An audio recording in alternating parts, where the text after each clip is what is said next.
मुंबई की गलियां शोरगुल से भरी हुई थीं। ये शहर कभी नहीं सोता था, लेकिन इन्हीं शोरगुल वाली गलियों के बीच एक ऐसा लड़का पैदा हुआ जिसने अपनी छोटी सी बैट से दुनिया को जीतने का सपना देखा। ये कहानी है सचिन रमेश तेंदुलकर की। एक साधारण से घर का बच्चा जिसकी आंखों में क्रिकेट के मैदान चमकते थे। सचिन का बचपन आम बच्चों जैसा नहीं था। वह छोटे कद, घने बालों और शर्मीली मुस्कान वाला एक लड़का था।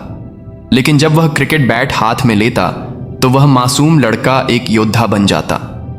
गली क्रिकेट के मैचों में अक्सर यह होता कि सचिन बल्लेबाजी करने आता और घंटों तक आउट ही नहीं होता। दोस्त थक जाते, गेंदबाज थक जाते, लेकिन सचिन नहीं थकता था। इसी दौरान एक शख्सियत उसकी जिंदगी में आई, रामाकांत आचरेकर, एक सख्त मिजाज कोच जिन्होंने सचिन में वह रोशनी देखी जो दुनिया अब भी नहीं जानती थी। आचरेकर ने उसे शिवाजी पार्क के मैदान में अभ्यास कराया। अगर सचिन जल्दी आउट हो जाता तो कोच उसे सजा देते, स्कूटर पर बिठाकर दूसरे मैदान ले जाते और कहते, यहां फिर से खेलो, वही गलती दोबारा नहीं होनी चाहिए। यही सख्ती आगे जाकर सचिन को लोहे की तरह मजबूत बना गई। बचपन से ही सचिन अपने बड़े भाई अजीत के साथ क्रिकेट खेलने जाता। अजीत अक्सर उसे सलाह देता कि यह शॉट ऐसे खेलो, यह गेंद ऐसे छोड़ो। अजीत के बिना शायद दुनिया कभी सचिन को देख ही नहीं पाती। साल 1988 मुंबई स्कूल क्रिकेट टूर्नामेंट में एक ऐसा रिकॉर्ड बना जिसने पूरे भारत को चौंका दिया। सचिन ने अपने दोस्त विनोद कांबली के साथ मिलकर 664 रनों की साझेदारी की। यह रिकॉर्ड कई दशकों तक कायम रहा।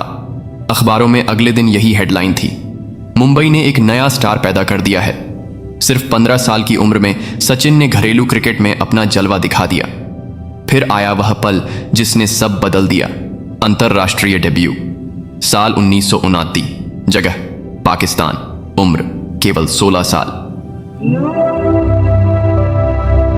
सामने दुनिया के सबसे खतरनाक गेंदबाज वसीम अकरम और वकार यूनुस।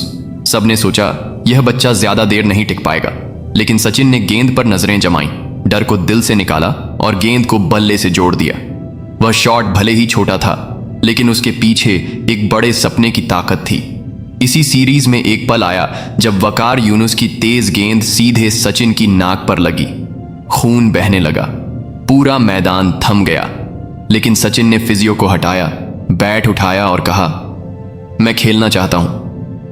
यह पल था जब दुनिया ने जान लिया, यह बच्चा आम नहीं है, यह फौलाद है। सचिन की हिम्मत ने सबको हैरान कर दिया। भारतीय मीडिया ने लिखा, यह लड़का भविष्य में दुनिया का सबसे बड़ा बल्लेबाज बनेगा। लोगों ने उसे उम्मीद का दूसरा नाम बना दिया। भारत की गलियों में हर बच्चा अब खुद को सचिन समझकर खेलने लगा। 90 का दशक शुरू हुआ। भारतीय टीम के लिए यह एक मुश्किल समय था। बड़े मैचों में हार, टीम में राजनीति और लगातार नाकामियां। लेकिन एक चीज हमेशा कायम रही, सचिन तेंदुलकर की बल्लेबाजी। वह अकेला खड़ा होता और पूरी टीम का बोझ उठा लेता। साल 1996 का वर्ल्ड कप सचिन ने 523 रन बनाकर दुनिया को हैरान कर दिया।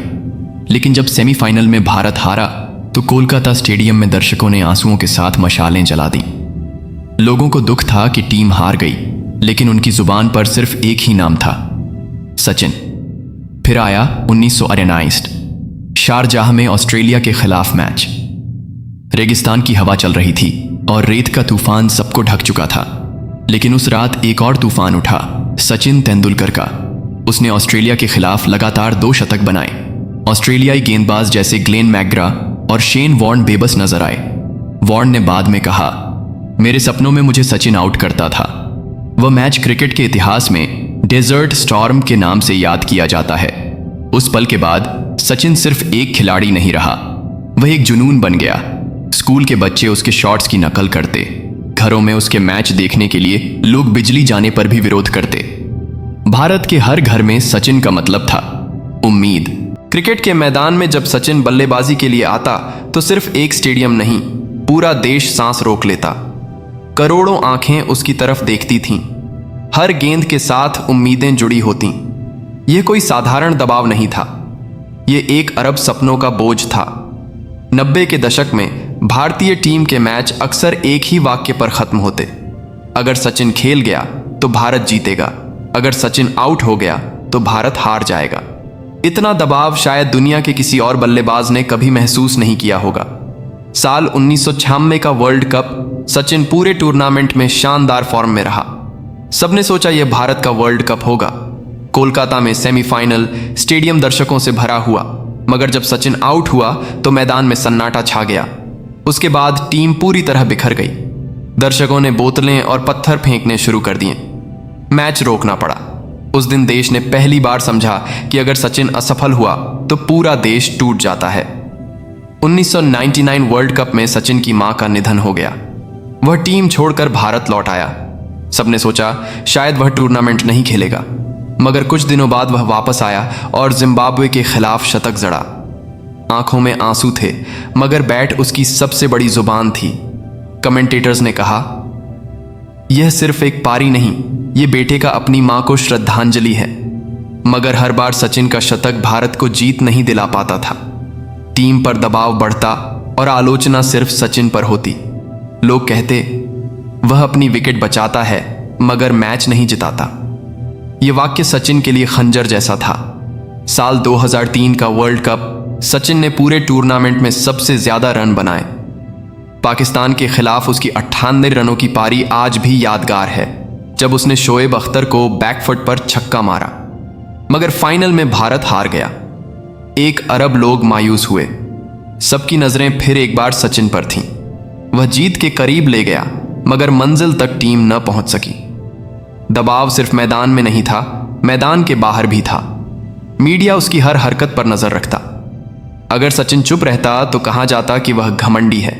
अगर मुस्कुराता तो कहा जाता कि वह हार को गंभीरता से नहीं लेता।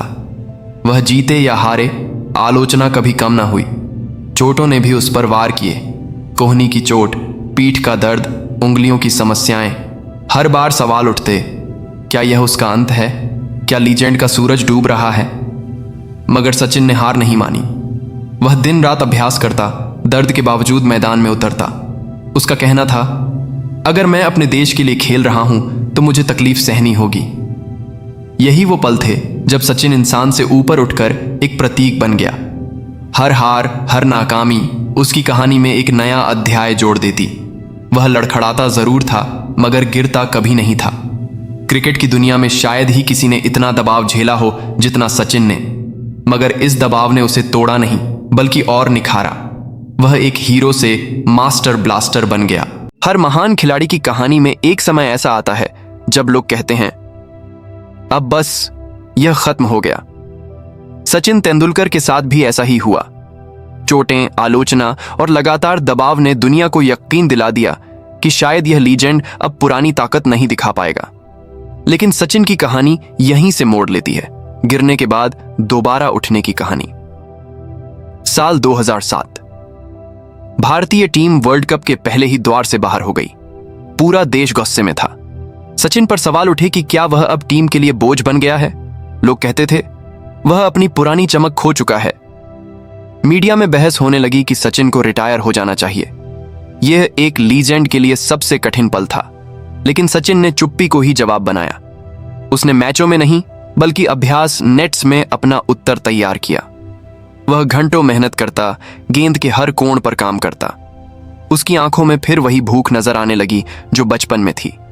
फिर आया साल 2008, ऑस्ट्रेलिया के खिलाफ सिडनी टेस्ट।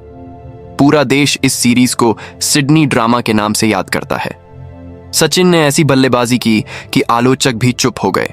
उसने कहा, मैं अपनी बात अपने बल्ले से करता हूं।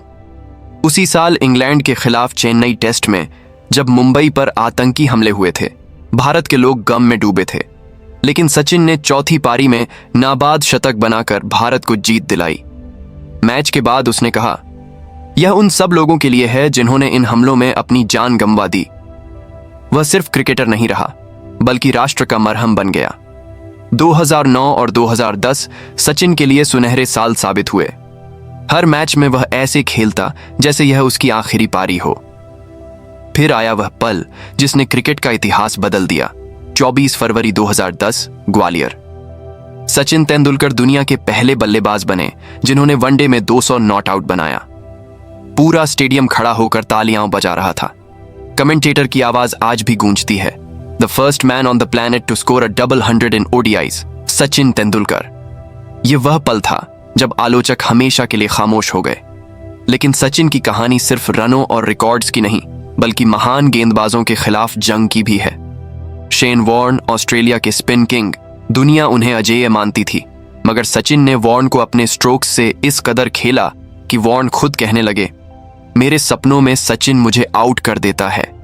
ग्लेन मैकग्रा, दुनिया के सबसे खतरनाक फर्स्ट बॉलर्स में से एक। लेकिन जब सचिन क्रीज पर खड़ा होता तो मैकग्रा की लाइन और लेंथ बिगड़ जाती। वसीम अकरम और वकार यूनुस, रिवर्स स्विंग के बादशाह। लेकिन सचिन ने उनके सामने भी वही हिम्मत दिखाई जो बहुत कम बल्लेबाज दिखा पाते हैं। यही वे जंगें थीं जिन्होंने उसे लीजेंड बनाया। उसकी हर पारी सिर्फ एक खेल नहीं थी, बल्कि एक संदेश थी कि अगर आप मेहनत करें तो कोई ताकत आपको गिरा नहीं सकती। इन सालों में सचिन सिर्फ रिकॉर्ड तोड़ने वाला नहीं रहा, वह नई पीढ़ी के लिए प्रेरणा बन गया।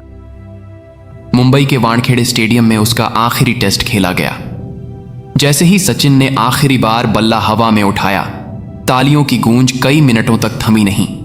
उसने विदाई भाषण में कहा, मेरे माता पिता, मेरे कोच, मेरे साथी खिलाड़ी और सबसे बढ़कर मेरे चाहने वाले, आप सबकी बदौलत मैं यह सफर तय कर पाया। आपके बिना सचिन कुछ भी नहीं था। पूरा देश भावुक था। एक युग खत्म हो गया था, लेकिन सचिन की कहानी सिर्फ रनों, शतकों या ट्रॉफियों की नहीं। ये कहानी है मेहनत, कुर्बानी और उस मोहब्बत की जो एक खिलाड़ी और उसके देश के बीच थी। वह आज भी करोड़ों दिलों में जिंदा है, हर बच्चे के सपने में, हर नौजवान के बल्ले में और हर दर्शक के दिल में। Sachin Tendulkar, the God of cricket.